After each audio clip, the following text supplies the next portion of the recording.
En esta clase vamos a hablar acerca de la planificación del negocio. La planificación en general tiene dos objetivos. Uno, establecer las grandes líneas, los objetivos de la empresa, que si bien muchas veces son obvios, el crecimiento, tener una buena gestión financiera, adquirir prestigio marca y cosas así. Pero también existen objetivos específicos. Por ejemplo, a veces la empresa crece y empieza a generar otros negocios relacionados. Y algunos negocios empiezan a subvencionar a otros. Hay negocios que son buenos y negocios que tienen pérdidas. Los negocios buenos empiezan a subvencionar los que tienen pérdidas. La planificación cuidadosa nos permite identificar y separar cuáles son los negocios que tenemos que conservar y cuáles son los que nos conviene más eliminar.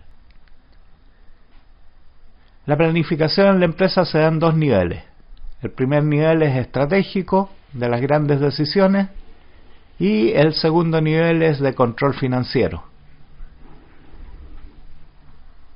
En el primer nivel, o sea, en el nivel estratégico, se resuelven problemas como la creación y el cierre de líneas de negocio, el estudio de los mercados, la búsqueda de oportunidades, etc. En el segundo nivel lo que se estudian son los flujos de ingresos y egresos de la empresa. Si bien el control financiero rutinario se puede delegar a un contador o un gerente, la planificación estratégica nunca puede quedar fuera de las manos del empresario. Esa es una de sus más importantes tareas. Tomar decisiones de qué negocio entrar, de cuándo salir de un negocio, decisiones de inversión y decisiones de riesgo. Dependiendo del tamaño de la empresa, la importancia relativa de cada una de estas planificaciones es distinta.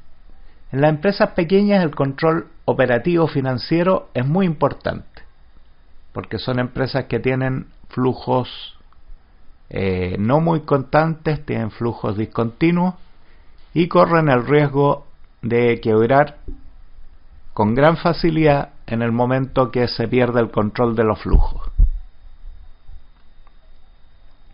En cambio, en las empresas grandes que tienen flujos más estables, la planificación más importante es la estratégica, porque las decisiones de inversión en este caso son las que pueden hacer quebrar una empresa.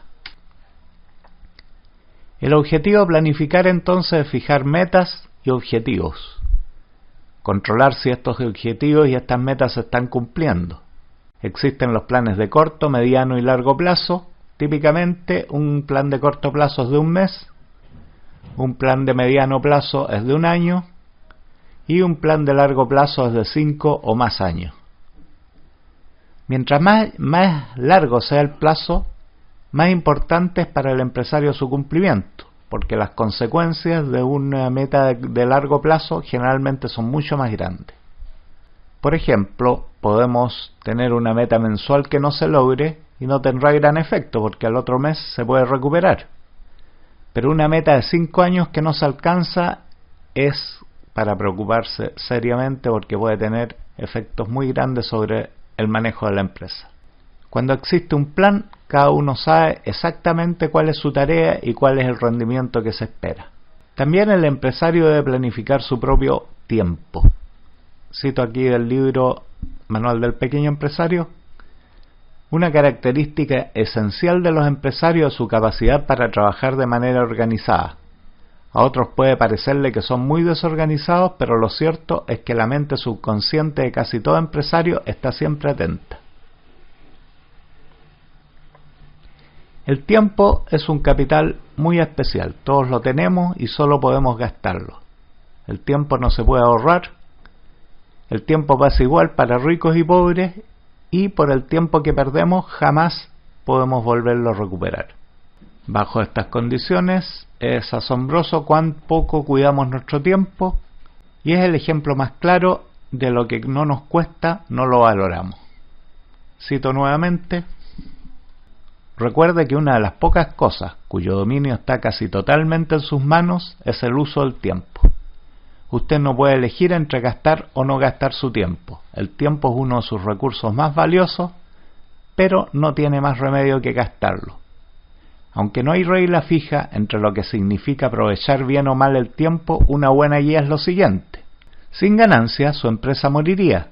Tenga esto presente al programar el uso de su tiempo. Todo problema que incida en los beneficios debe ser atendido antes que cualquier otro. ¿Cómo hacer un plan financiero? Un plan financiero comprende la fijación de objetivos de venta, comprende el estudio y selección de las estrategias que se van a usar para alcanzarlas, la colocación de metas, etc. Generalmente, las empresas pequeñas funcionan sin un plan explícito, pero el empresario que se dedica a diseñar un plan financiero, sea grande o pequeño, estará siempre en ventaja respecto al que se deja llevar por los factores del azar que van ocurriendo. Los objetivos también son de distinto nivel de prioridad. Podemos nombrar, por ejemplo, como objetivos la rentabilidad, o sea, que sea más conveniente invertir el capital en el negocio que depositarlo en un banco. La eficiencia, el rendimiento que nos da el capital y la mano de obra. El crecimiento en el tiempo, las reinversiones, etc. Cada empresario tendrá sus propios objetivos y prioridades. Lo importante es definir de manera explícita cuáles son estos. En las pequeñas empresas donde el empresario también es gerente, ocupa su casa como oficina, ocupa su auto como vehículo de la empresa, etc., es muy importante considerar que aunque no le cuesten dinero, todas esas cosas no son gratis. Si uno no las considera con su precio en el plan financiero, este plan estará fuertemente distorsionado. Los elementos básicos para un plan financiero de una pequeña empresa son simples: las ventas, los costos, los gastos, la utilidad bruta, los impuestos y los beneficios o utilidad neta.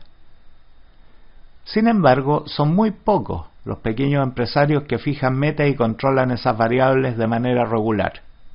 Por eso es un milagro que muchas empresas pequeñas no quiebren e incluso prosperen en medio de una completa falta de control y planificación. Eso porque, como vimos en las primeras clases, las empresas pequeñas funcionan con márgenes muy altos. Al funcionar con márgenes muy altos pueden funcionar con muy poco control y no se nota, pero a medida que la empresa crece, su margen va creciendo, va necesitando cada vez más y más y más control. Tengan en cuenta que cuando la empresa es pequeña y recién está empezando, necesita menos control, y a medida que la empresa crece, va necesitando más. Un pequeño empresario normal gasta el dinero a medida que le va ingresando, ya sea su capital propio, ya sea en préstamos, ya sea el dinero de las ventas, y normalmente se da cuenta si el negocio anda bien o mal en la medida que le quede saldo a favor a cada fin de mes. Un empresario, al crecer, por otra parte, estima con detalle cuáles son sus costos, cuáles son sus gastos, incluso se fija un sueldo por su trabajo. A partir de esa estimación de costos, el empresario estima cuánto debe vender como mínimo para cubrir sus costos y evitar estar comiéndose el capital. Este punto es lo que se llama su punto de equilibrio. En base a este dato, que es muy importante tenerlo presente, el empresario puede hacer su presupuesto, que luego deberá ir controlando mensualmente para saber cómo marcha el negocio. La mayoría de las quiebras, si no todas, se producen porque el empresario no se da cuenta de lo malo que está ocurriendo hasta que ya es demasiado tarde. En la práctica son muy pocos los pequeños empresarios que hacen caso a estos indicadores y muchas veces deciden seguir con los negocios que dan todo tipo de señales de alarma, con la esperanza de que las cosas van a mejorar de algún modo en el futuro. Esa no es la manera más lógica de llevar una empresa, pero sí es la más común.